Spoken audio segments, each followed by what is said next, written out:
রমজানের শেষ কদিন মানেই যেন এক অন্যরকম অস্থিরতা। চারিদিকে রোদ, ধুলো আর অসহ্য জ্যাম। তবুও মানুষের মুখে এক চিলতে হাসি। কেউ পাঞ্জাবির শেষ বোতামটা মিলিয়ে নিচ্ছেন, কেউ বা শেষ মুহূর্তের কেনাকাটায় ব্যস্ত প্রিয়জনের জন্য। টাইম পাইছিলাম, এই জন্য বাচ্চাদেরকে আসছি শপিং করে দেওয়ার জন্য। অলরেডি টি শার্ট নেওয়া হয়েছে, এখন আসছি পাঞ্জাবের জন্য, তারপরে যাব জুতা কিনতে। সেটা অ্যাভেলেবেল থাকে না আমাদের জন্য, তো এই কারণে আগেভাগেই কিনে রাখা ভালো, যাতে নিজের পছন্দের জিনিসটা আমরা কিনতে পারি। এই যে এই ফাঁকা সময়টা এখন কিনলে দেখা যায় যে স্বস্তিতে নিজের পছন্দ বারবার দেখে বেছে নেওয়া যায়। দর্জির দোকানে মেশিনের শেষ খটখট শব্দ বলে দিচ্ছে সময় ফুরিয়ে আসছে। ক্লান্তি আছে, কিন্তু উৎসবের নেশা তার চেয়েও বড়। কেনাকাটা শেষ, এবার ফেরার পালা। যে শহর সারা বছর আগলে রাখে, সেই ইট পাথরের মায়া কাটিয়ে সবাই ছুটছে শিকড়ের টানে। কমলাপুর কিংবা সদরঘাট, সবখানেই একই চিত্র। টিকিট পেতে প্ল্যাটফর্মে সারা রাত জেগে থাকা।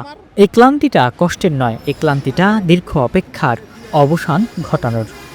প্রতিটি মানুষের চোখে যেন একটি মানচিত্র, আর তা হলো নিজের গ্রাম, নিজের ঘর। সবার সাথে মিলে ঈদ করবো, এর জন্য খুব ভালো লাগছে। গ্রামের মজাটাই আলাদা, সেই জন্য আর কি কষ্ট করে যাওয়া হচ্ছে।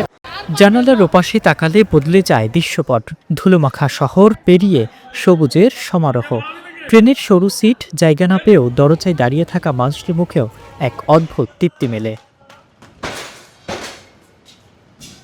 ট্রেনের জানালার গ্রিল ধরে যখন এক চিলতে বাতাস গায়ে লাগে, তখন সব কষ্ট ধুয়ে যায়।